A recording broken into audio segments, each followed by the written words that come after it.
हमें इस कहानी का मेन कैरेक्टर ryota साकामोटो को दिखाया जाता है, जो एक 22 साल का बेरोजगार लड़का है। उसी के साथ वो गेम के अंदर जापान का नंबर 1 प्लेयर है, पर उसका सपना था कि वो वर्ल्ड का बेस्ट प्लेयर बनेगा। वो अपना गेम में खेल ही रहा था, इतनी ही देर में ये दुनिया ग्लिच मार जाती है। जब उसकी आँख खुलती है तो वो एक दूसरी दुनिया में आ गया था, जिसे देखकर वो काफी हैरान था और कहता है कि अचानक ये मेरा पूरा शरीर दर्द कैसे करने लगा। तभी वो देखता है तो वो एक पैराशूट से लटका होता है। फिर वो पेड़ से नीचे उतरता है, जहाँ पर वो अपने हाथों का खून देखकर यहाँ पर और भी ज्यादा परेशान होने लगता है। फिर वो अपने फोन को बाहर निकालता है, बट उसमें कोई भी नेटवर्क नहीं होते। जहाँ पर वो अपने हाथ को देखता है, दरअसल उसके हाथ में एक डायमंड लगा हुआ था, जिसे देखकर वो और भी ज्यादा परेशान हो जाता है। पर वो नोटिस करता है कि उसको बिल्कुल भी दर्द नहीं हो रहा। फिर वो इस जगह को एक्सप्लोर करने के लिए निकल जाता है। तभी उसको एक बैग मिलता है, जिसमें कुछ कपड़े और कुछ खाना होता है। फिर वो यहाँ से आगे बढ़ जाता है, जहाँ पर उसे कुछ मक्खियाँ मिलती हैं, जिसे डरकर वो यहाँ से भागने लगता है। तभी अचानक टकरा कर वो नीचे गिर जाता है। जब वो आगे देखता है तो काफी शॉक हो जाता है, क्योंकि दूर दूर तक सिर्फ पानी ही पानी था। ये सब देख के वो यहाँ पर चीखने लगता है, क्योंकि वो समझ गया था कि वो अकेला एक आइलैंड पे फंस गया है, जहाँ से निकलना इम्पॉसिबल है। तभी हमें फ्लैशबैक का सीन दिखाया जाता है, जहाँ पर ryota अपनी मॉम के ऊपर काफी नाराज हो रहा था। पर उसकी मॉम ने उसके भले के बारे में ही सोचा था, क्योंकि वो घर में पड़ा पड़ा सिर्फ गेम खेलता रहता था, जिस वजह से उसकी मॉम काफी परेशान हो गई थी। अगर ये घर में ही रहेगा तो आगे चल के अपना भविष्य कैसे बनाएगा। पर ryota अपनी मॉम के ऊपर चिल्लाकर यहाँ से चला जाता है। तभी उसकी माँ उसकी तरफ देखती है, जो उसको लेकर काफी परेशान थी। और फिर कुछ ही देर बाद शाम हो जाती है। तभी ryota के पास 2 आदमी आते हैं और फिर सीन कट होता है, जहाँ पर हम वापस प्रेजेंट टाइम में आते हैं। ryota यहाँ पर अपने बीते हुए कल के बारे में सोच रहा था, पर बार बार उसके दिमाग में उसकी माँ की छवि आ रही थी, जिसे देखकर उसे अपनी सारी गलतियों का एहसास हो जाता है। तभी ryota को यहाँ पर एक अजीब सा बैग मिलता है, जिसे खोलकर वो देखता है तो उसके अंदर कुछ अजीब से बॉक्स रखे हुए थे। वो उसे उठाकर चेक करता है, तभी उसके अंदर से एक टाइमर चलने लगता है। और फिर जैसे ही वो टाइमर 0 पे आने वाला था, इससे पहले ryota उसको यहाँ से फेंक देता है। और तभी अचानक यहाँ पर एक ब्लास्ट हो जाता है। अब वो समझ गया था कि वो सब बॉम्ब है, पर ये सब इस बैग में क्या कर रहे हैं। वो उस बैग को लेकर समुद्र में सब कुछ फेंकने के लिए जा ही रहा होता है। इतनी देर में उसे एक शैडो दिखती है, पर ryota को लगता है कि वो एक इंसान है, जहाँ पर वो उससे मदद मांगने की कोशिश करने लगता है। अगर वहाँ पर कोई है तो प्लीज मेरी मदद करो, मैं यहाँ पर फंस गया हूँ। तभी वो देखता है कि एक आदमी उसके तरफ कुछ फेंक रहा है, और जैसे ही वो चीज उसके नजदीक गिरती है, वहाँ पर एक ब्लास्ट हो जाता है, जिस वजह से वो यहाँ से दूर गिरता है। और जब वो उठकर देखता है तो वो आदमी उसके नजदीक चला रहा था। तभी वो फिर से उस बैग की तरफ देखता है, जहाँ पर उसे याद आता है कि ये तो बिल्कुल गेम की तरह है, जो वो पहले खेला करता था। और तभी वो खड़ा होता है और उस बैग को लेकर यहाँ से भागने लगता है और कहता है कि ये क्या मजाक है, ये तो बिल्कुल गेम की तरह है।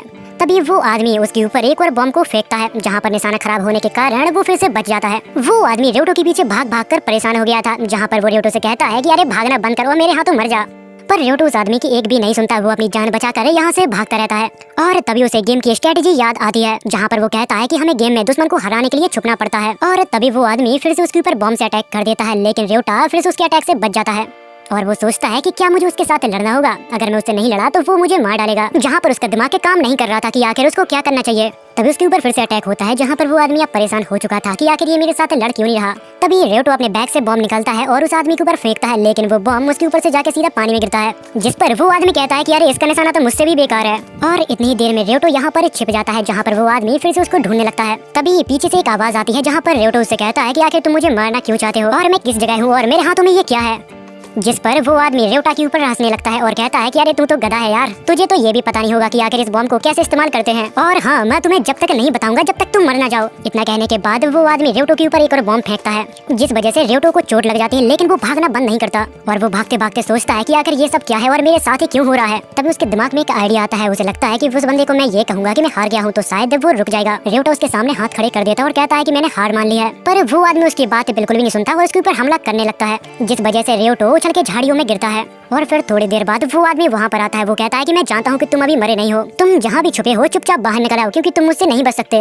और तभी ryota के हाथ में लगा हुआ क्रिस्टल ग्लो करने लगता है, जिस पर वो कहता है कि ये मेरे साथ क्या हो रहा है। पर फिर उसकी हिम्मत टूट जाती है। उसे लगता है कि बस उसकी मौत बहुत ही नजदीक आ गई है। पर फिर वो अपने मन को दिलासा देता है और कहता है कि मैं तो इस गेम का चैंपियन हूँ, मैं ऐसे नोबड़ों से नहीं मर सकता। फिर वो उसे बॉम्ब को बाहर निकालता है और उसमें टाइमर स्टार्ट करता है। तभी ryota उस बंदे को देखता है, जो अभी भी उसको ढूंढने में लगा हुआ था। पर अनजाने में वो बंदा उसके तरफ ही बॉम्ब फेंकने वाला था, जिस वजह से वो डर जाता है और भागकर पानी की तरफ चला जाता है। पर पानी की आवाज उस बंदे को पता लग जाता है, जहाँ पर वो पानी के बाहर खड़े होकर उसके इंतजार कर रहा था। और तभी हमें ryota को दिखाया जाता है, जो पानी की गहराइयों में जाता जा रहा था। और जाते जाते वो यहाँ पर उल्टी गिनती गिन रहा था, क्योंकि उसका प्लान पहले से ही तैयार था। और फिर तभी उस आदमी के पैरों के नीचे एक धमाका होता है। और फिर थोड़ी देर बाद ryota पानी से बाहर आता है, जहाँ पर उसे काफी गिल्टी फील हो रहा था, क्योंकि उसने जिंदगी में पहली बार किसी इंसान को मारा है। फिर उसका ध्यान उस बंदे के बैग की तरफ जाता है, जहाँ पर उस बैग के ऊपर काफी सारा ब्लड लगा हुआ था। तभी सीन फिर से फ्लैशबैक में जाता है जहाँ पर रियोटो बटुम के ऑफिस में आया था जॉब मांगने के लिए, लेकिन वो लोग हमेशा की तरह उसे रिजेक्ट कर देते हैं। जिसके बाद वो अपने घर पर आके गेम को खेलने लगता है और तभी उसके पास उसकी माँ आती है और कहती है कि बेटा तुम फिर से वही गेम खेल रहे हो। जिस पर वो अपनी माँ के ऊपर चिल्लाते हुए कहता है कि मैंने आपसे कितनी बार कहा है कि बिना इजाजत के मेरे रूम में मत आया करो। तभी उसकी माँ उससे डरते हुए कहती है कि मैंने तुम्हारे लिए एक स्टोर पर एक जॉब को ढूंढा है, कब तक तुम एक मामूली गेम कंपनी में जॉब करने का सपना देखोगे। तभी रियोटा गुस्से में आके कंट्रोलर अपनी मॉम की तरफ फेंकता है, जिसे देखकर उसकी मॉम डर जाती है और यहाँ पर रोने लगती है। और फिर तभी वापस सीन प्रेजेंट में आता है जहाँ पर वो एक झील किनारे बैठा हुआ था और तभी उसकी नजर एक लड़की के ऊपर जाती है जो पानी से अपने आप को साफ कर रही थी। तभी हमें उस लड़की का भी फ्लैशबैक दिखाया जाता है जिसका नाम हिमिको था। वो भी बॉटम गेम खेला करती थी, जहाँ पर वो रियोटा साकामोटो की बहुत बड़ी फैन थी, पर वो कभी असलियत में उससे नहीं मिली। जहाँ पर वो भी थोड़ी देर पहले इस दुनिया में आई थी। उसे भी एक बैग मिलता है जिसे देखकर वो समझ जाती है कि उसको इस दुनिया में कुछ लोगों को मारना होगा, पर वो जंगल के अंदर जाने से काफी डर रही होती है क्योंकि वहाँ पर काफी अंधेरा और काफी कीड़े मकोड़े भी थे। जिसके बाद वो एक पेड़ के नीचे बैठ जाती है जहाँ पर वो सोचने लगती है कि अबे यहाँ से वो बाहर कैसे निकले। और तभी वहाँ पर कुछ लोग आते हैं जो उससे कहते हैं कि डरो मत, हम कुछ भी नहीं करेंगे। जिसके बाद वो आदमी उन बॉम्ब्स की मदद से यहाँ पर काफी मछलियाँ पकड़ते हैं क्योंकि वो लोग इस दुनिया में काफी टाइम से फंसे थे और काफी भूखे भी थे। खाना खाने के बाद वो लोग आपस में ही बहस करने लगते हैं। तभी उनमें से एक आदमी हिमिको को पकड़ लेता है। तभी हिमिको उसको शॉक लगाकर अपने आप को छुड़ा लेती है। जिसके बाद वो आदमी कहता है कि यार ये सब मजाक था, पर हम लोगों को एक टीम के रूप में रहना पड़ेगा, अगर हम लोग नहीं रहे तो हम सभी मारे जाएंगे। और वो सभी लोग मिलकर हिमिको को अपना लीडर बनाते हैं। तभी एक एरोप्लेन ड्रॉप गिरा के यहाँ से चला जाता है और तभी सब उस ड्रॉप को देखने के लिए चले जाते हैं। जब वो उसके नजदीक पहुँचते हैं और उसे खोल कर देखते हैं तो उसमें काफी सारा खाना होता है, पर वो लोग अपने ऊपर कंट्रोल नहीं कर पाते और खाना खाना चालू कर देते हैं। इतनी देर में यहाँ पर वो टीचर आ जाता है। वो सभी से कहता है कि तुम लोग ये क्या कर रहे हो, हमें बचा बचा के खाना खाना होगा क्योंकि हमें नहीं पता कि अगली बार हमें खाना कब मिलेगा। पर उसके साथी को उसकी बातें बिल्कुल पसंद नहीं आती और वो उसका गला काट देता है, जिसे देखकर हिमिको शॉक हो जाती है क्योंकि उसने अपनी पूरी लाइफ में पहली बार अपनी आंखों के सामने किसी का मर्डर होते हुए देखा है। जिसके बाद हमें रात का सीन दिखाया जाता है जहाँ पर हिमिको सो गई थी। तभी उसके पास एक आदमी आता है। वो उससे कहता है कि देखो हमें यहाँ से अभी भागना होगा, तुम्हें पता है ना कि कल क्या हुआ था, ये सब हमारे साथ भी हो सकता है। जिसके बाद वो लोग अपना अपना सामान लेकर यहाँ से चले जाते हैं। चलते चलते वो लोग काफी दूर निकल आए थे जहाँ पर वो मोटा आदमी थक गया था और हिमिको को यहाँ पर रुकने के लिए कहता है। वो लोग यहाँ पर पानी पीने लगते हैं। तभी वो मोटा आदमी अपने रडार को ऑन करता है जहाँ पर उसे पता लगता है कि कोई बड़ी ही तेजी से चला आ रहा है। और तभी वो मोटा आदमी हिमिको का हाथ पकड़ के यहाँ से भागने लगता है। जिस पर हिमिको कहती है कि तुम्हें कैसे पता कि वो आदमी आ रहा है। तभी वो मोटा आदमी कहता है कि तुम्हारे हाथ पे ये क्रिस्टल है, वो एक रडार है। जब हिमिको उस रडार को चालू करती है तो वो भी उस आदमी को देख पा रही थी। चलते चलते वो लोग एक ब्रिज के पास से पहुंच जाते हैं जहाँ पर हिमिको उसको क्रॉस कर लेती है, पर वो मोटा आदमी उस ब्रिज को क्रॉस करने से काफी डर रहा था। जिसके बाद वो मोटा आदमी हिम्मत करके उस ब्रिज को क्रॉस कर लेता है। जिसके बाद उस आदमी के असली रंग दिख जाते हैं। वो उससे कहता है कि हमें इस गेम में जिंदा रहने के लिए दूसरों को मारना होगा। जिस पर हिमिको उसे एक तगड़ा शॉक देती है और यहाँ से भाग जाती है और एक जगह जाके छिप जाती है जहाँ पर वो मोटा लड़का आ जाता है। वो उसके साथ कुछ गलत काम करने वाला था। फिर उसे रियलाइज होता है कि यहाँ पर कोई भी उसकी मदद करने वाला नहीं है, उसे जो भी करना है खुद ही करना होगा। जिसके बाद वो यहाँ पर एक बम को एक्टिवेट कर देती है। वो एक टाइमर बम होता है जिसे देखकर वो आदमी यहाँ से भागने लगता है। फिर हिमिको उसके ऊपर बम फेंक देती है जिस वजह से वो मोटा आदमी यहाँ पर मर जाता है। जिसके बाद हिमिको झरने के पास जाकर अपने आप को साफ करने लगती है और तभी उसे रियोटा साकामोटो दिखता है। तभी रियोटा उसके तरफ काफी ध्यान से देखने लगता है क्योंकि उसके पास काफी सारा खाना था, पर हिमिको डर कर यहाँ से भाग जाती है। रियोटा उसे रोकने की कोशिश करता है लेकिन हिमिको उसकी एक भी नहीं सुनती और यहाँ से गायब हो जाती है। जिसके बाद रियोटा को समझ में नहीं आ रहा था कि अब वो क्या करे। तभी उसको याद आता है कि गेम में एक रडार होता है और उसके हाथ में एक बटन है जो सेम टू सेम रडार जैसा दिख रहा है। तभी उसे यहाँ पर कुछ निशान दिखाई देते हैं जो काफी धुंधले थे। जिसके बाद वो उस तरफ जाने लगता है। तभी उसको झाड़ियों में किसी की होने की प्रेजेंस महसूस होती है और रियोटा वहाँ पर कहता है कि अंदर जो भी हो चुपचाप बाहर निकला, वरना मैं वहाँ पर बॉम्ब फेंक दूंगा। जहाँ से एक बहुत ही अजीब गरीब आदमी निकलता है जो अपना बहुत ही इंपॉर्टेंट काम कर रहा था। वो आदमी उसके बातों से इतना ज्यादा डर जाता है, कहता है कि प्लीज मुझे मत मारो, मैं ऐसे नहीं मरना चाहता। तभी रियोटा सोचने लगता है कि आखिर इस गेम के अंदर कितने लोग फंस गए हैं। जिसके बाद वो दोनों झरने किनारे आकर बैठ जाते हैं जहाँ पर वो आदमी उससे कहता है कि तुम्हें बिल्कुल भी याद नहीं है कि हमारे साथ क्या हुआ था। हम सभी एक प्लान में बैठे थे और अचानक इस दुनिया में गिर गए। जिस पर रियोटा कहता है कि मुझे कुछ भी समझ में नहीं आ रहा, क्या तुम मुझे साफ शब्दों में समझाओगे। जिस पर वो आदमी कहता है कि मैं घर पे था जहाँ पर दो ब्लैक सूट पहने हुए आदमी मेरे पास आते हैं। जिसके बाद का मुझे कुछ याद नहीं, जब मेरी आंखें खुली तब मैं इस दुनिया में आ चुका था। और हाँ, मुझे जहाँ तक याद है हम सभी लोग एक प्लान में थे जहाँ पर सभी उम्र के आदमी, महिलाएं और बच्चे भी थे। और उसने ये भी कहा था ये गेम आपको बहुत मजे दिलाएगा। जहाँ पर उसे पता लगता है कि वो कोई दूसरी दुनिया में नहीं है, दरअसल वो एक आइलैंड पे फंस गया है। और उस आदमी ने कहा था यहाँ पर कोई खाने पीने की चीजें नहीं होगी, अगर तुमको यहाँ से निकलना है तो इस गेम को जीतना होगा। और हाँ, तुम सभी को लड़ाई करनी होगी यानी बॉम्ब्स के साथ जिनको पिन कहा जाता है। और आपके हाथों में एक डिवाइस लगाया गया है, वो तभी निकलेगा जब आपकी मौत हो जाएगी। और इस आइलैंड से तुम लोग जब निकल पाओगे जब तुम्हारे पास 8 चिप होंगे। और वहाँ पर उस आदमी को एक लड़की ने चुप रहने के लिए कहा और वो तुम थे रियोटो, पर तुम्हें देख के लगता है कि अब तुम्हें कुछ भी याद नहीं है। वहाँ पर सभी लोग डरे हुए थे, पर सिर्फ रियोटो ही था जो उस आदमी के साथ लड़ रहा था और बहस कर रहा था। जिसके बाद उन लोगों ने तुम्हें पकड़ लिया और हाई वोल्टेज से तुम्हें बेहोश कर दिया। और तभी रियोटा कहता है कि अच्छा ये बात है, इसलिए मुझे शायद कुछ भी याद नहीं है। फिर रियोटो सोचता है कि अगर मुझे इस गेम से बाहर निकलना है तो 7 लोगों को मारना होगा। तभी वो आदमी कहता है कि अरे तुम परेशान मत हो, तुम चाहो तो हम लोग साथ में काम कर सकते हैं। अगर हमें साथ में बाहर निकलना है तो हमें सिर्फ 14 लोगों को मारना होगा। और वो आदमी कहता है पर मैं किसी को मारना नहीं चाहता, पर इस गेम से बाहर निकलना है तो हमें ये सब करना ही होगा। तभी रियोटा सोचता है कि मैं भी किसी को मारना नहीं चाहता, पर जैसे ही मैंने इस दुनिया में कदम रखा वैसे ही मैंने एक आदमी को खत्म कर दिया। तभी वो आदमी कहता है कि मुझे लगता है कि तुम मेरे साथ काम नहीं करना चाहते हो क्योंकि तुम जवान हो और मैं एक बूढ़ा आदमी। इतना कह के वो आदमी यहाँ से जाने लगता है। तभी रियोटो उसको रोकता है और कहता है कि नहीं, मैं तुम्हारे साथ खेलूंगा, पर उससे पहले मेरी कुछ शर्तें हैं। अगर मैं तुम्हारे साथ हूँ तो मुझे पता होना चाहिए कि तुम्हारे पास कितने बॉम्ब बचे हुए हैं और वो किस टाइप के हैं। जिस पर वो आदमी कहता है कि मैं तुमसे अभी मिला हूँ, मुझे सोचने का थोड़ा वक्त दो। तुम्हारे पास 2 बैग है जिसे देख के लग रहा है कि तुमने किसी आदमी को मारा है, इसलिए मुझे तुम्हारे ऊपर ट्रस्ट करने का थोड़ा टाइम दो। तभी रियोटा सोचता है कि ये बूढ़ा जरूर है पर ये काफी अकलमंद है। तभी रियोटा उससे कहता है कि अरे जाने दो, मैं तो मजाक कर रहा था, मेरी ऐसी कोई भी शर्तें नहीं है। जिसके बाद वो एक दूसरे को अपना नाम बताते हैं और जान पहचान थोड़ी बढ़ाते हैं। दरअसल उसे बूढ़े आदमी का नाम कियोशी तायरा है। तभी रियोटा को कुछ आवाज सुनाई देती है जहाँ पर वो कियोशी से कहता है कि ये किस चीज की आवाज है। जिस पर वो कहता है कि मुझे नहीं पता, ये आवाज तो मुझे कल भी सुनाई दी थी। जिसके बाद वो दोनों पहाड़ी पे उस आवाज का पीछा करते करते चले जाते हैं जहाँ पर वो एक प्लेन की आवाज है जिससे काफी सारे ड्रॉप नीचे गिर रहे थे। यहाँ पर कुछ भी खाने पीने के लिए नहीं है, जहाँ पर वो लोग हमें खाने पीने के लिए कुछ सामान दे रहे हैं। रियोटो उस आदमी से कहता है कि वो सब खाना है। इतना कह के वो उसकी तरफ भागने लगता है। भागते भागते वो उस ड्रॉप के पास पहुंच जाता है जहाँ पर वो देखता है कि एक लड़की उससे पहले वहाँ पर पहुंच गई है। ये सब देख के रियोटा काफी उदास हो जाता है, लेकिन तभी वहाँ पर एक ब्लास्ट हो जाता है जिस वजह से वो लड़की खत्म हो जाती है। और तभी वहाँ पर एक लड़का आता है, वो लड़की की चिप को निकालता है और उस बैग को लेकर यहाँ से चला जाता है।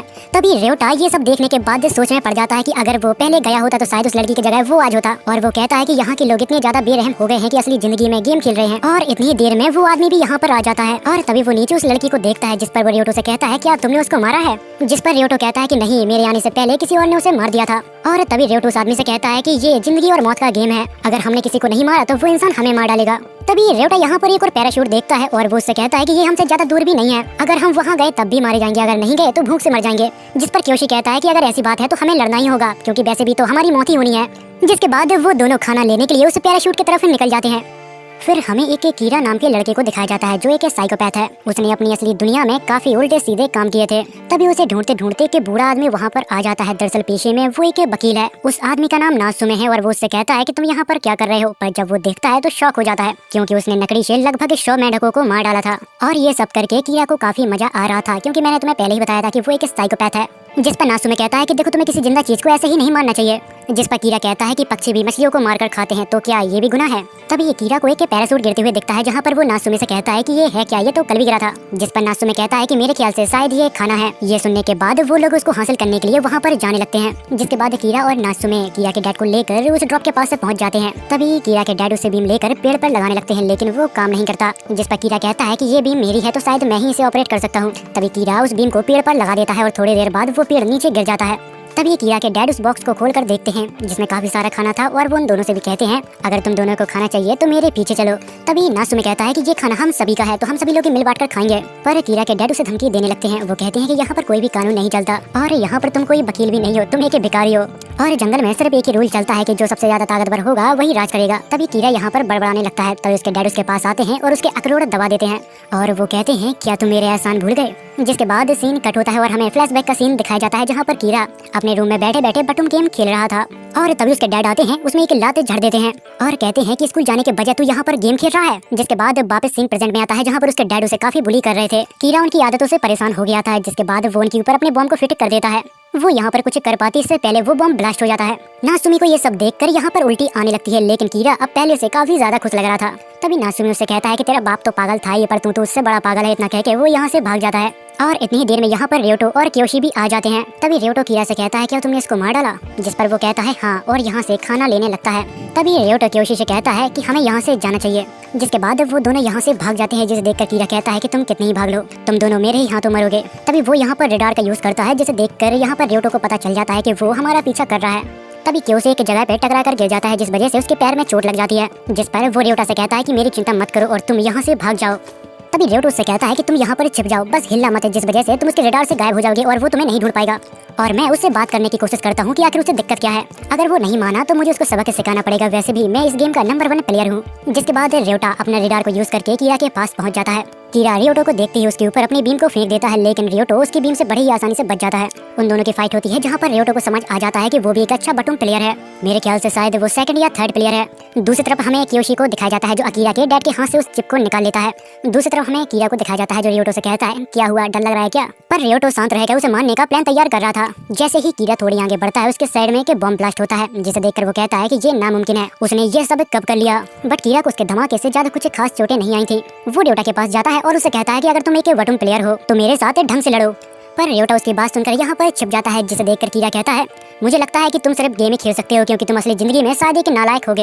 इतनी ही देर में कीरा उसके आसपास बम को फेंक देता है, जिस वजह से वो उसका शरीर के पत्थर से जाकर टकरा जाता है, जिस वजह से रियोटो का खून निकलने लगता है और अब उसका दिमाग और भी ज्यादा खराब होते जा रहा था। जिसके बाद रियोटो उसके सामने आ जाता है और रियोटो को देखकर कीरा उसके ऊपर अपनी बीम को फेंक देता है, लेकिन रियोटो अब उससे डरता नहीं है। वो उसकी बीम के सामने अपने बैग को कर देता है, जिस वजह से वो बीम उसके बैग में चिपक जाती है। फिर रियोटो उस बैग को हवा में फेंक देता है और अचानक यहाँ से गायब हो जाता है। तभी कीरा अपने रेडार से उसे ढूंढने की कोशिश करता है, लेकिन उसे कुछ भी नहीं दिख रहा था। तभी उसके ऊपर एक बॉम्ब गिरता है, जिस वजह से उसको आग भी लग जाती है, जिस पर कीरा कहता है कि अब लगता है कि वो फाइट में सीरियस हो गया है, अगर मैंने एक भी गलती की तो वो मुझे मार ही डालेगा।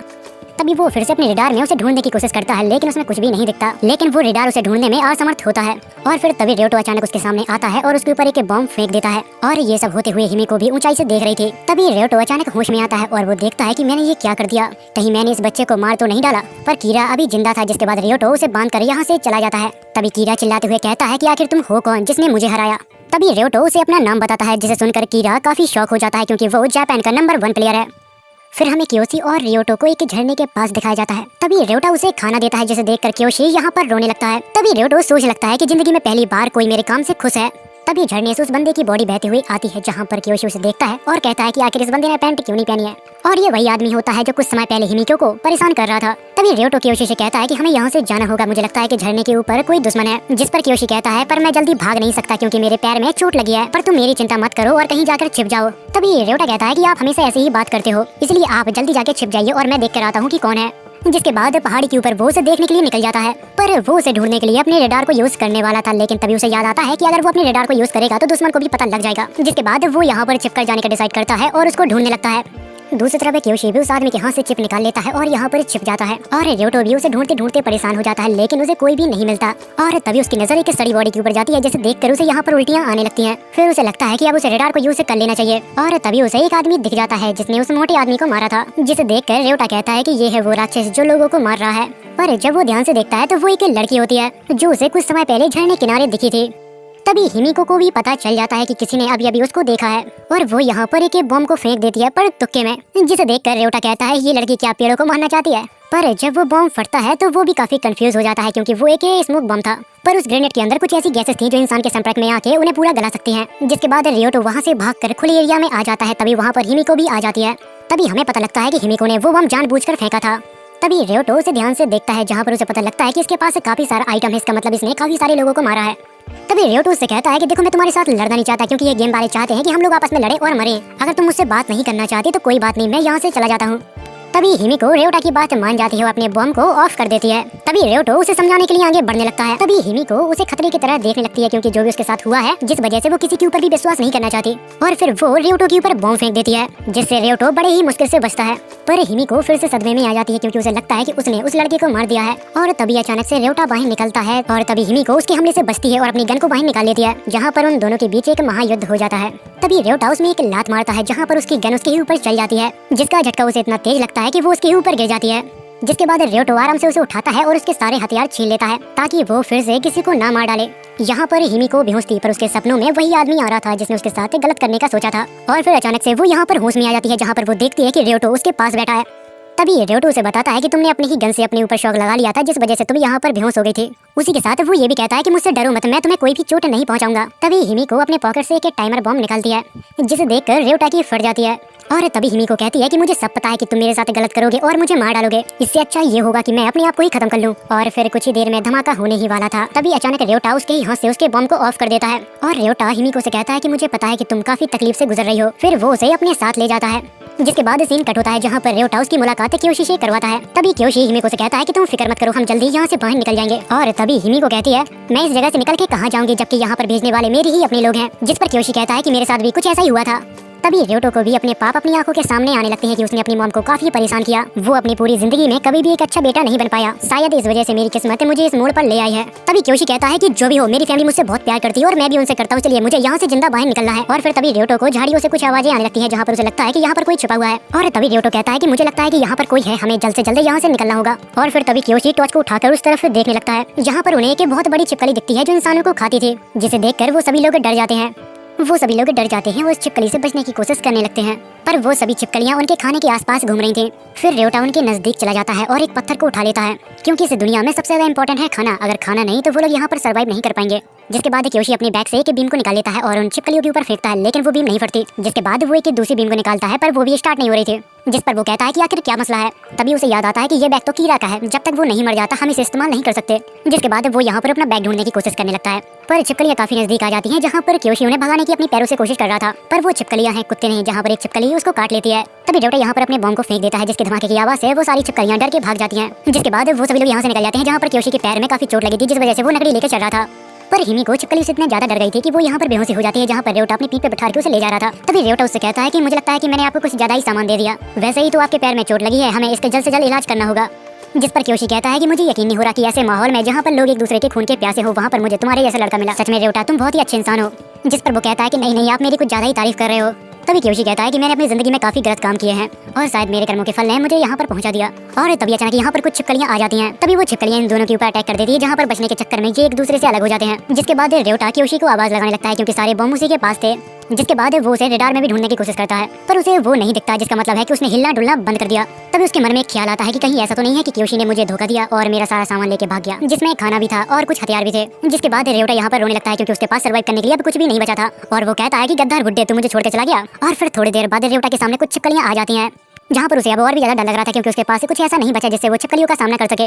और फिर तभी अचानक एक बीम आके गिरता है, जहाँ पर वो क्योशी ने फेंका था। और क्योशी यहाँ पर कहता है कि मैंने कई बार रेडार को ऑन करके देखा, पर तुम उसमें दिखे ही नहीं, मैं बहुत ही मुश्किल में तुम्हें ढूंढ पाया हूँ। तभी रेवटा को याद आता है कि अगर हम एक ही समय पे दोनों रेडार को चालू करें तो उसमें कुछ दिखता ही नहीं है। दरअसल कहने का मतलब है कि वो दोनों ही रेडार फेल्ड हो जाते हैं। जिसके बाद वो लोग यहाँ से निकल जाते हैं, जहाँ पर चलते हुए उन्हें एक जगह दिखती है, जहाँ पर वो रात गुजार सकते हैं, जहाँ पर अभी भी वो छिपकलियां उनके पीछे थी। जहाँ पर क्योशी कहता है कि हमें साथ में ऊपर जाना होगा, क्योंकि हिमी को अभी होश में नहीं आई थी, जहाँ पर वो कोशिश करते हैं साथ में ऊपर जाने की और नीचे गिर जाते हैं। और इतनी देर में छिपकलियां उनके काफी नजदीक आ जाती हैं, जहाँ पर क्योशी रेवटा से कहता है कि तुम इस लड़की को लेकर ऊपर जाओ, जब तक मैं इन छिपकलियों को रोकने की कोशिश करता हूँ। फिर रेवटा हिमिको को जगाने की कोशिश करता है, लेकिन वो नहीं जागती। जिसके बाद उसे भी रोना आ जाता है, क्योंकि यही कर्मा है। जिसके बाद वो यहाँ पर हंसने लगता है और अपने मतलब के बारे में सोचने लगता है, और फिर अकेला ही ऊपर जाने लगता है। जिसे देखकर क्योशी कहता है, क्या तुम इस लड़की की बलि देना चाहते हो? तुम्हें याद होना चाहिए कि हम सभी ने वादा किया था कि हम एक दूसरे को कुछ भी नहीं होने देंगे और यहाँ से साथ में बाहर निकलेंगे। और फिर तभी रेवटो फिर से होश में आता है और अपनी बीम को लेकर उन छिपकलियों के ऊपर फेंक देता है, पर वहाँ पर धमाका नहीं होता, वहाँ पर गैस फैल जाती है। और आपको तो पता ही है कि इस गैस से क्या होता है। जिस पर क्योशी कहता है कि ये बीम तो उसकी है, पर तुमने कैसे इस्तेमाल कर ली? पर तुमने ही तो कहा था कि हम किसी और की बीम इस्तेमाल नहीं कर सकते जब तक वो मर ना जाए। जिस पर वो कहता है कि तुमने बिल्कुल सही कहा, पर मैंने इस बीम को उसके ही हाथों से एक्टिवेट किया। और फिर थोड़ी देर बाद हिमी को भी यहाँ पर जाग जाती है। जिसके बाद वो घर के ऊपर चले जाते हैं। जिसके बाद हमें अगले दिन का सीन दिखाया जाता है, जहाँ पर रेवटा क्योशी के लिए कुछ पानी लेकर आया था, ताकि उसके जख्मों को साफ कर सके वो। और तभी रेवटा हिमी को से कहता है कि आओ और इसको पकड़ो, पर हिमी को उसे साफ साफ मना कर देती है और कहती है कि मैं किसी भी आदमी को नहीं टच करूंगी। जिस पर रेवटा कहता है कि ये वक्त इन सब बातों का नहीं है, हमें क्योशी की जान बचानी होगी, वरना तुम्हारी वजह से ये मारा जाएगा। फिर हिमी को भी उसकी बात मान जाती है। जिसके बाद सीन कट होता है। जिसके बाद हमें बटूम कंपनी को दिखाया जाता है, जो इन सभी के ऊपर नजर रखे हुए थे। जिसके बाद सीन कट होता है और हमें हिमिको के पास रेवटा को दिखाया जाता है, जहाँ पर वो उससे कहता है कि हम लोग एक ही टीम में हैं, पर मुझे अभी तक तुम्हारा नाम नहीं पता। जिस पर हिमिको कहती है कि मुझे तुम्हारे ऊपर ट्रस्ट नहीं है, इसलिए मैं तुम्हें अपना नाम नहीं बताऊंगी। जिस पर वो कहता है कि नहीं, मैंने तुम्हारे फोन में एक फोटो देखी जो बटूम गेम की कॉस्प्ले की थी। जिस पर हिमिको से एक झड़ देती है और कहती है कि मेरे फोन में झांकना बंद करो। जिसके बाद रेवटा उससे पूछता है कि मैंने जब तुम्हें पहली बार देखा था तो तुम्हारे पास काफी सारा खाना और काफी सारे बीम थे, तो मुझे ये बताओ कि तुमने अभी तक कितने लोगों को मारा? और तभी क्योशी कहता है, क्या तुम इसको खूनी कह रहे हो? जिस पर वो उसे जवाब देता है कि नहीं, यहाँ पर हम सभी लोग खूनी हैं। जिस पर हिमी को कहती है कि मैं बस अपनी जान बचाने की कोशिश कर रही थी। तभी रेवटा कहता है, तो क्या ऐसा है क्या? पर मुझे तुम्हारे ऊपर भरोसा नहीं है, तुम कब किसको निपटा दो तुम्हारा ठिकाना नहीं। मुझे तुम्हारे अंदर वो भरोसा नहीं दिखता, मुझे लगता है कि तुम हम दोनों को मार के हमारी चिप चुरा के यहाँ से भाग जाओगी। और तभी यहाँ पर कोई रेडार को ऑन करता है, जहाँ पर सभी लोग एक ही जगह पे खड़े थे, जहाँ पर रेवटो कहता है कि उसने शायद हमें नहीं देख पाया। जिस पर हिमी को कहती है, पर मैं उसके रेडार में आ चुकी हूँ। इतना कह के वो यहाँ से जाने लगती है। तभी रेवटा कहता है कि तुम्हें यहाँ से जाने की जरूरत नहीं है, चिंता मत करो, मैं उसे मार दूंगा। जिसके बाद हमें एक फ्लैशबैक का सीन दिखाया जाता है, जहाँ पर गेम के अंदर रेवटा और हिमिको की शादी हो गई थी। जिस पर रेवटा कहता है कि हम हकीकत में मिल सकते हैं, पर हिमिको उसे मना कर देती है। जिसके बाद वापस सीन प्रेजेंट में आता है, जहाँ पर रेवटा उस बंदे को ढूंढ रहा था जिसने अभी अभी रेडार को ऑन किया, पर उसमें उसे कुछ भी नहीं दिखता। तभी अचानक एक आदमी उसके पीछे से उसके ऊपर अटैक कर देता है, पर रेवटा को जैसे ही पता लगता है वो उसके अटैक से बहुत ही आसानी से बच जाता है। अगर थोड़ा भी इधर उधर होता तो रेवटा की जान चली जाती, क्योंकि उस बंदे ने चाकू से उसके ऊपर अटैक किया था। फिर वो उस बंदे से जान बचाने के लिए यहाँ से नीचे कूद जाता है, जिसके पीछे वो हट्टा कट्टा आदमी भी आ जाता है, जहाँ पर रेवटो अपनी बीम को निकाल लेता है और उसको वहीं पर रोकने के लिए कहता है और कहता है कि हम साथ मिलकर यहाँ से बाहर निकल सकते हैं और हमें किसी को मारने की भी जरूरत नहीं पड़ेगी। पर वो हट्टा कट्टा आदमी उसकी बात नहीं मानता और उन दोनों के बीच बस लड़ाई होने ही वाली थी। इतनी देर में अचानक इनके पास आकर एक बॉम्ब गिरता है, जिससे फौरन रेवटा अपनी जान बचाने की कोशिश करता है और वो देखता है कि ये बॉम्ब नासुमी ने फेंका है, जो अब उस हट्टे कट्टे आदमी के साथ मिल गया है। और तभी उसका ध्यान इधर उधर हो जाता है। इतनी देर में वो हट्टा कट्टा आदमी यहाँ पर रेवटा के ऊपर अटैक कर देता है। फिर हम क्योशी और हिमिको को देखते हैं जो एक सुरक्षित जगह पे छिपे हुए थे और तभी उनको एक धमाके की आवाज आती है। फिर हमें रेवटा को दिखाया जाता है जहाँ पर उन लोगों ने मार पीट कर उसकी बहुत ही बुरी हालत कर दी थी। और फिर वो हट्टा कट्टा आदमी उस बूढ़े आदमी से कहता है कि तुम इस लड़के को चाकू मार के खत्म कर दो, मैं इसके ऊपर अपने बॉम्ब को जाया नहीं करना चाहता। और फिर तभी रेवटो भी यहाँ पर होश में आ जाता है, जहाँ पर वो अपने पास से गन को निकालता है और उस बूढ़े आदमी को शॉक देकर यहाँ से भाग जाता है। और फिर तभी नाशुमी कहता है कि तुम बैठे बैठे क्या कर रहे हो, जाकर उस लड़के को पकड़ो वरना वो भाग जाएगा। जिस पर वो हट्टा कट्टा आदमी कहता है कि मैं चाहता हूँ कि वो यहाँ से भाग जाए और अपने साथियों की मदद ले, जिसके बाद हम लोगों ने एक साथ खत्म कर देंगे। फिर रेवटा भागकर हिमिको और क्योशी के पास पहुंच जाता है और तभी हिमिको कहती है कि आखिर किसने तुम्हारा इतना बुरा हाल किया, अब ये जगह सुरक्षित नहीं रही, हमें यहाँ से निकलना होगा। वो लोग यहाँ से निकल पाते इतनी देर में वो आदमी यहाँ पर आ जाता है और फिर अचानक वो अपनी चाकू को बाहर निकाल कर रेवटा के ऊपर हमला कर देता है। पर रेवटा की जान बचाने के लिए क्योशी उसके सामने आ जाता है, जिस वजह से उसकी सारी उंगलियां कट जाती हैं। उसी के साथ वो रेवटो को धक्का देता है, जिसके बाद रेवटो ऊपर से सीधा नीचे गिर जाता है, जहाँ पर उस बंदी को लगता है कि रेवटो अब शायद मर चुका है। जिसके बाद वो आदमी हिमिको को घूर कर देखने लगता है। तभी रेवटो होश में आता है, दरअसल वो एक पेड़ पर फंस चुका था, जिस वजह से उसकी जान बच गई। फिर वो ऊपर आता है जहाँ पर वो देखता है कि क्योशी को वो लोग यहीं पर छोड़ गए हैं, पर खाना और हिमिको को अपने साथ ले गए हैं। तभी रेवटो को हिमिको का फोन दिखता है, जहाँ पर वो उसका फोन उठाता है जिसमें हिमिको लिखा था, जिस पर उसे याद आता है कि कहीं ये मेरी हिमिको तो नहीं है जिससे मैंने शादी की थी। जिसके बाद वो उसे बचाने के लिए जाने लगता है, जिस पर क्योशी रोने लगता है और कहता है कि तुम यहाँ से मत जाओ क्योंकि तुम्हारे अलावा मेरा यहाँ पर कोई भी नहीं है। तभी रेवटा कहता है पर मुझे उसे बचाना ही होगा, इतना कह के वो यहाँ से चला जाता है। जिसके बाद सीन कट होता है जहाँ पर रेवटा उन लोगों को ढूंढ लेता है जो हिमिको को लेकर गए थे। वो लोग बढ़िया अपना भोजन पानी कर रहे थे, जहाँ पर हिमिको उनसे कहती है कि वो मेरा खाना और मेरा पानी है। जिस पर वो आदमी कहता है कि तुम एक चोर हो और ये खाना पानी सारा मेरा है। जिस पर हिमिको कहती है तो फिर मुझे यहाँ पर बांध के क्यों रखा है, इससे अच्छा तुम मुझे मार डालो। जिस पर वो आदमी कहता है कि अगर तुम्हें मारना ही होता तो मैं तुम्हें पहले ही मार देता, पर मैं तो तुम्हें यहाँ पर अपने मनोरंजन के लिए लाया हूँ। इतना कहने के बाद वो उसके हाथ में एक कट मार देता है और ये देखकर वो काफी खुश होने लगता है। और फिर तभी अचानक यहाँ पर कोई रेडार को ऑन करता है, जिससे उन लोगों को पता लग जाता है कि शायद वो बच्चा अभी तक जिंदा है।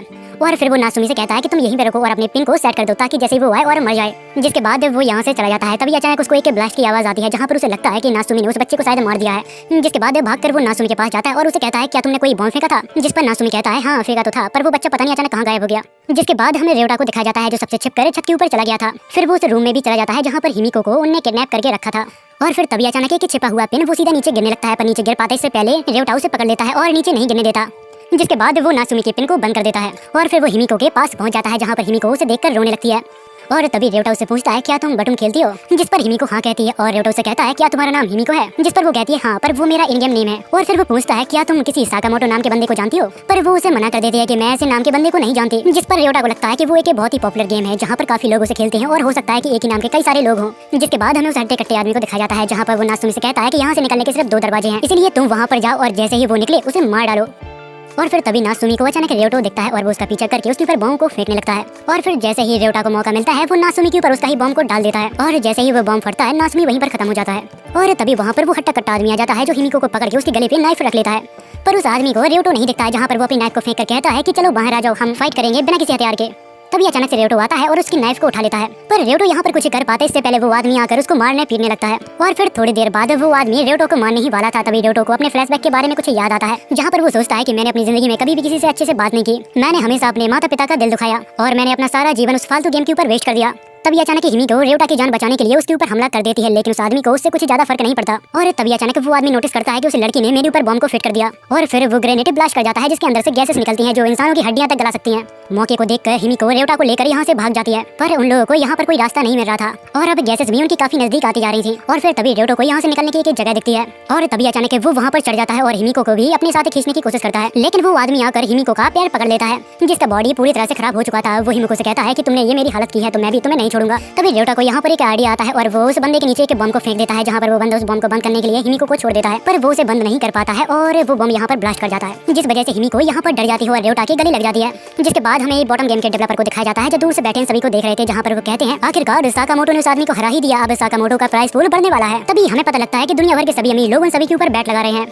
जिसके बाद वो लोग वहाँ से बाहर निकल आते हैं। फिर हमें एक आदमी और एक औरत को दिखाया जाता है, जहाँ पर वो आदमी कहता है कि मैं तुमसे बहुत प्यार करता हूँ और मैं तुम्हारे लिए अपनी जान भी दे सकता हूँ। इतनी ही देर में इनके नीचे बड़ी छिपकलियाँ आ जाती हैं, जहाँ पर वो आदमी कहता है कि हम लोग सुरक्षित हैं, वो छिपकलियाँ इतनी ऊंचाई पे नहीं आ सकती।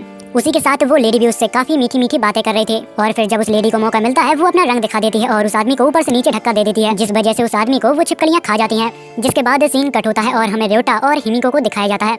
यहाँ पर रात हो चुकी थी। तभी रेवटा हिमिको को कुछ कपड़े देता है और कहता है कि तुम यहीं पर सो जाओ, मैं दूसरे रूम में जाकर सोता हूँ। पर हिमिको उसे रोक लेती है और कहती है कि तुम यहीं पर सो जाओ, मुझे बहुत ज्यादा डर लगता है। फिर वो लोग एक बाउंड्री बना के वहीं पर लेट जाते हैं, जिसके बाद हिमिको उससे पूछती है कि आखिर तुम मुझे बचाने क्यों आए थे। जब मैं ऊपर से नीचे गिरा तब मैंने तुम्हारे फोन में हिमिको नाम देखा, जिससे मुझे लगा कि तुम शायद मेरी हिमिको हो। ये सुनने के बाद हिमिको यहाँ पर रोने लगती है और फिर रोते रोते वो सो जाती है। जिसके बाद हमें अगले दिन का सीन दिखाया जाता है, जहाँ पर उन्हें एक रहने वाली जगह दिखती है। जब वो लोग उसके अंदर जाते हैं तो वहाँ पर काफी सारा सामान और एक लालटेन रखी होती है और तभी एक औरत रेवटा के ऊपर अचानक अटैक कर देती है, जहाँ पर रेवटा अपने आप को बचाता है और उस लेडी को बेहोश कर देता है। और फिर थोड़ी देर बाद हिमिको उस औरत के पास आती है, जहाँ पर उस औरत की आंख खुलती है। जिसके बाद रेवटा उसके घर से बाहर निकल जाता है। फिर वो लेडी हिमिको को अपने बारे में बताती है कि मैं किसी आदमी के ऊपर भरोसा नहीं कर सकती, क्योंकि मुझे धोखा देने वाला एक आदमी ही था। जहाँ पर उस लेडी के साथ काफी गलत हुआ था, उसका तो किसी भी चीज में कोई भी कसूर नहीं था। तभी हिमिको उससे कहती है पर मेरे साथ ऐसा नहीं है, रेवटा ने काफी बार मेरी जान बचाई है, इसलिए मैं उसके ऊपर भरोसा करती हूँ। जिसके बाद वो रेवटा के पास जाती है और उसे सब कुछ सच बता देती है कि आखिर उस औरत के साथ क्या हुआ है। जहाँ पर उस लेडी का एक भरोसेमंद दोस्त हुआ करता था, जहाँ पर उस आदमी ने 4 चिप को कलेक्ट किया था, पर उस आदमी को 5वीं चिप नहीं मिली तो उसने उस लेडी का हाथ काट डाला। और फिर सारी चिप इकट्ठा होने के बाद उसे लेने एक हेलीकॉप्टर आया, जिसमें बैठकर वो अपनी दुनिया में वापस चला गया।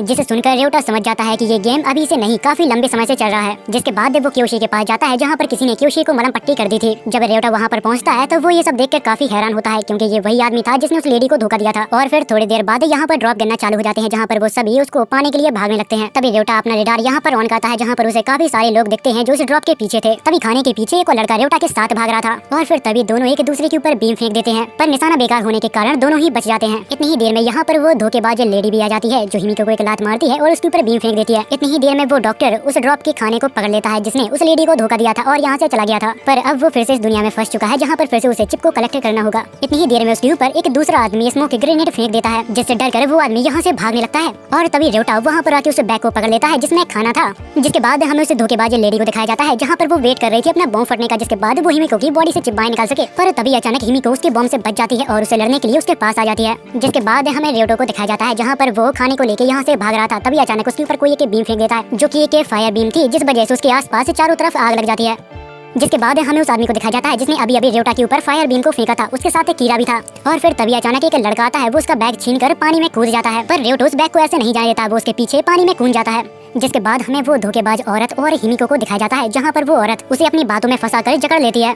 जिसके बाद हिमिको अपनी पूरी ताकत लगा के उस लेडी को फेंक देती है, पर वो औरत उससे काफी ज्यादा ताकतवर थी, जहाँ पर वो औरत उसे पकड़ के जमीन पर पटकने लगती है। इतनी ही देर में अचानक कोई यहाँ पर बॉम्ब फेंक देता है और जब वो बॉम्ब ब्लास्ट करता है, जहाँ पर थोड़ी देर बाद यहाँ पर वही डॉक्टर आ जाता है जिसने क्योशी की मलम पट्टी की थी और एक औरत को धोखा दिया था, जहाँ पर वो उन दोनों को देखने के लिए आया था कि आखिर वो जिंदा है या फिर मर गए, ताकि वो आदमी उन दोनों की चिप निकाल सके। दरअसल उस आदमी का नाम दाते है। और तभी अचानक उसे हिमिको दिखती है, जो उसके बॉम्ब से बच गई थी, जहाँ पर वो अच्छे बनने की एक्टिंग करते हुए उसके पास जाता है और कहता है तुम्हें कहीं लगी तो नहीं, मैंने तुम्हें बचाने के लिए वहाँ पर बॉम्ब फेंका था। बट हिमिको अपने मन में सोचती है कि ये बड़ा शातिर आदमी है, ये हम दोनों को साथ में मारने की कोशिश कर रहा था। जिसके बाद हमें रेवटा को दिखाया जाता है, जहाँ पर वो पानी से बाहर निकल के उस लड़के का इंतजार कर रहा था, पर उस लड़के की बजाय यहाँ पर वही बूढ़ा आदमी जिसके पास फायर पिन थी वो यहाँ पर आ जाता है। पर उस आदमी को एक खाने से भरा बैग दिखता है, जहाँ पर वो बिना सोचे समझे उसको उठाता है और अचानक वहाँ पर ब्लास्ट हो जाता है। जिसके बाद वो लड़का उस आदमी के पास आता है, दरअसल उस लड़के का नाम ओडा है और फिर वो ओडा उसकी चिप को बाहर निकाल लेता है और अपना खाना उठा के यहाँ से जाने लगता है। तभी अचानक रेवटा उसके पीछे आ जाता है और रेवटा उसे रुकने के लिए कहता है, अगर वो नहीं रुका तो वो उसके ऊपर बॉम्ब फेंक देगा। फिर रेवटा उसे यहाँ से दूर जाने के लिए कहता है, जिस पर वो चला भी जाता है। जिसके बाद रेवटा सोच लगता है कि ये लड़का बहुत ही शातिर है,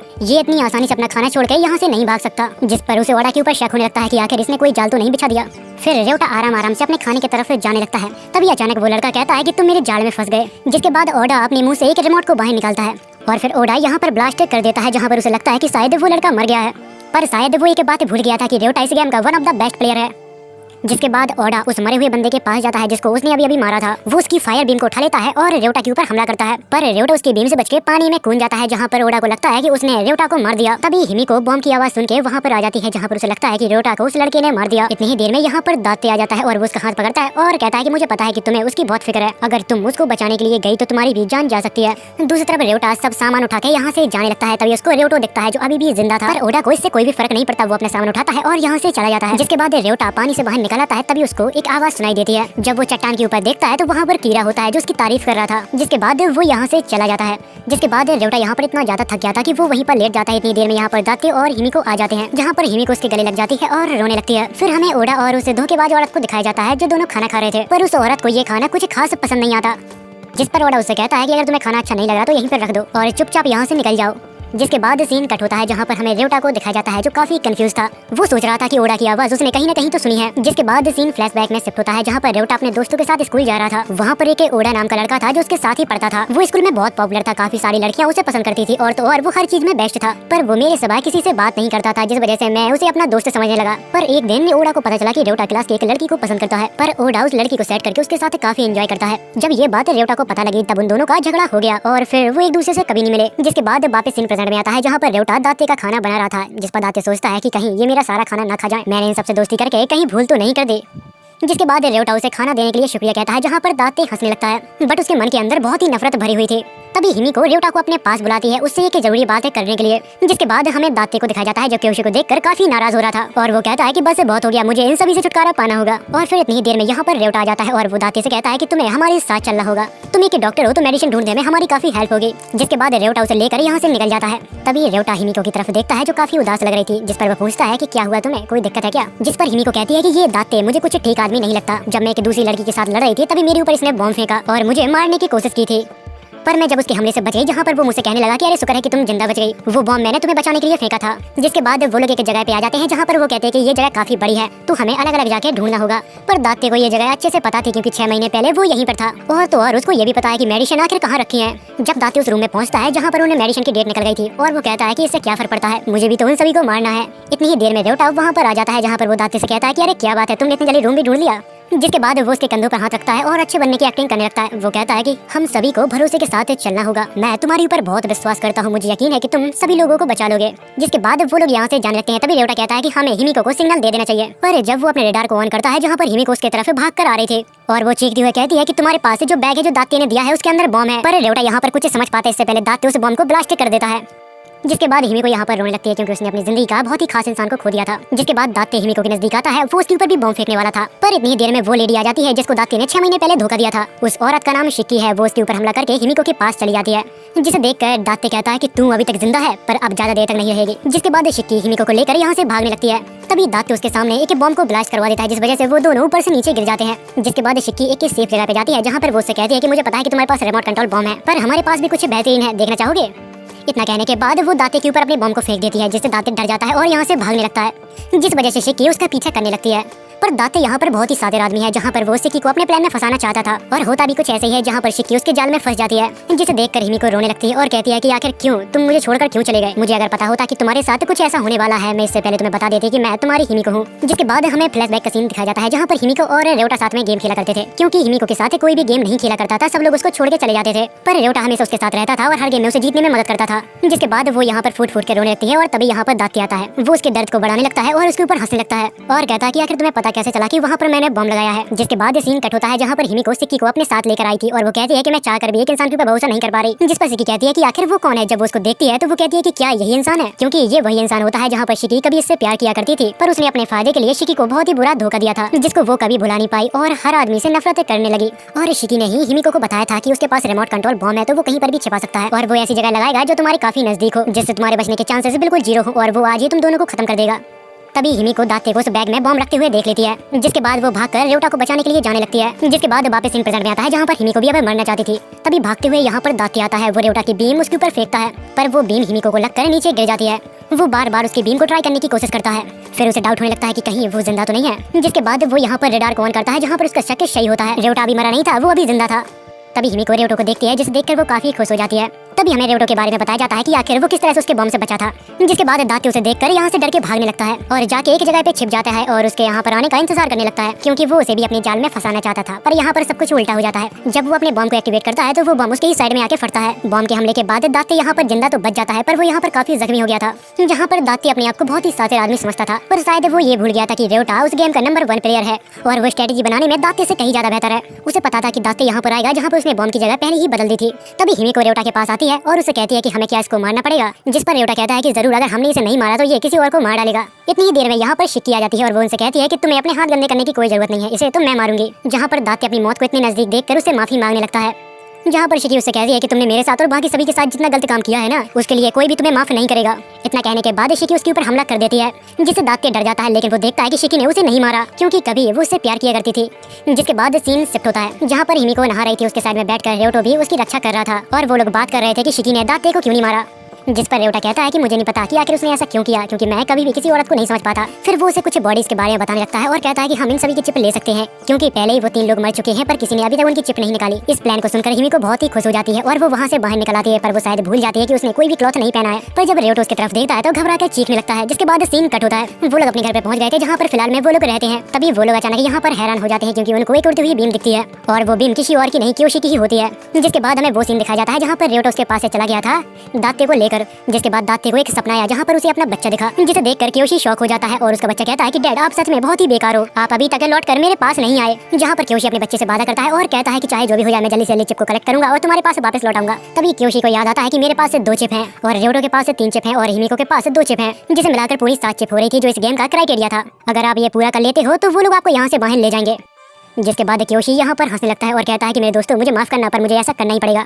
जिसके बाद हमें वापस सीन प्रेजेंट का दिखाया जाता है जहाँ पर रेवटा उसकी बीम से बचकर भाग रहा था। उसे समझ में नहीं आ रहा था कि क्योशी आखिर ऐसा क्यों कर रहा है। जिसके बाद वो उसकी बीम को तोड़ देता है। तभी अचानक एक दूसरी बीम आ जाती है, वो उसको भी तोड़ देता है और फिर जैसे ही वो बीम नीचे गिरती है वहाँ पर ब्लास्ट हो जाता है, जिस वजह से रेवटा के पैरों में चोट लग जाती है और उसके पैर से खून निकलने लगता है। तभी हिमी को कहती है कि अब चाहे जो भी हो मुझे रेवटा को बचाना ही होगा, क्योंकि उस धमाके से रेवटा की हालत काफी खराब हो गई थी। और फिर थोड़ी देर बाद यहाँ पर क्योशी एक दूसरे बीम को भेजता है, पर हिमी को उस बीम को अचानक पकड़कर ऑफ कर देती है। पर बार बार ऐसा ही होता है जहाँ पर रेवटा नोटिस करता है कि क्योशी इतना भी बेवकूफ नहीं है, वो बार बार अपनी बीम को हमारी तरफ क्यों भेज रहा है, जबकि उसे पता है कि हिमी को उसको बार बार ऑफ कर रही है। तभी रेवटा उठता है और उस बीम को पकड़ के ऑफ कर देता है और यहाँ पर क्योशी को चिल्लाने लगता है। तभी हमें क्योशी को दिखाया जाता है जो इन दोनों को देख रहा था, उसकी आवाज सुनकर वो यहाँ से डर के भाग जाता है। जिसके बाद रेवटा अपने रडार में उसे देखता है और उसका पीछा करने लगता है और वो उसे समझाने की कोशिश करता है कि मुझे पता है कि इस समय तुम्हारी हालत बहुत ही खराब है, पर मैं तुम्हारी हालत समझ सकता हूँ। तुम्हारी इस हालत के पीछे मेरा ही दोस्त है, इसलिए प्लीज बाहर निकल आओ, हमें साथ मिलकर यहाँ से बाहर निकलना है। जिसके बाद क्योशी रोते हुए वहाँ से बाहर निकल आता है। तभी क्योशी के पास काफी बड़ी बड़ी छिपकलियाँ आ जाती है, जहाँ पर वो समझ जाता है कि अब वो यहाँ से बाहर नहीं निकल सकता। और फिर तभी वो रेवटा से कहता है कि मुझे यकीन है कि तुम यहाँ से जरूर बाहर निकलोगे। और फिर क्योशी अपनी फोटो लेकर अपने ऊपर अपने ही बॉम्ब को ब्लास्ट करवा लेता है। और फिर तभी उन दोनों को यहाँ पर धमाके की आवाज आती है, जहाँ पर भाग के वो उस तरफ आते हैं, लेकिन जब तक वो क्योशी के पास पहुँचते हैं तब तक क्योशी मर चुका था। जिसके बाद वो दोनों वापस अपने अड्डे पर आ जाते हैं, जहाँ पर हिमी को सोचती है कि मुझे कुछ भी करके रेवटा को यहाँ से बाहर निकालना होगा, क्योंकि मुझे अपनी जिंदगी की परवाह नहीं, मेरी जिंदगी इतनी भी कुछ खास नहीं थी। और फिर वो रेवटा के पास जाती है, जहाँ पर वो उससे कहते हैं कि हम सभी की मिला के हमारे पास 6 चिप हो रही हैं, पर हमें 1 चिप की और जरूरत है, इसलिए तुम मुझे मार डालो और यहाँ से बाहर निकल जाओ। जिस पर रेवटा कहता है कि अरे ये तुम क्या बोल रही हो, हम दोनों यहाँ से साथ में निकलेंगे, इसलिए मैं तुम्हारा कभी भी साथ नहीं छोड़ूंगा, चाहे मैं मरी क्यों न जाऊँ। ये बात सुनते ही हिमी को उसे किस कर लेती है और फिर ये कहानी यहीं पर खत्म होती है।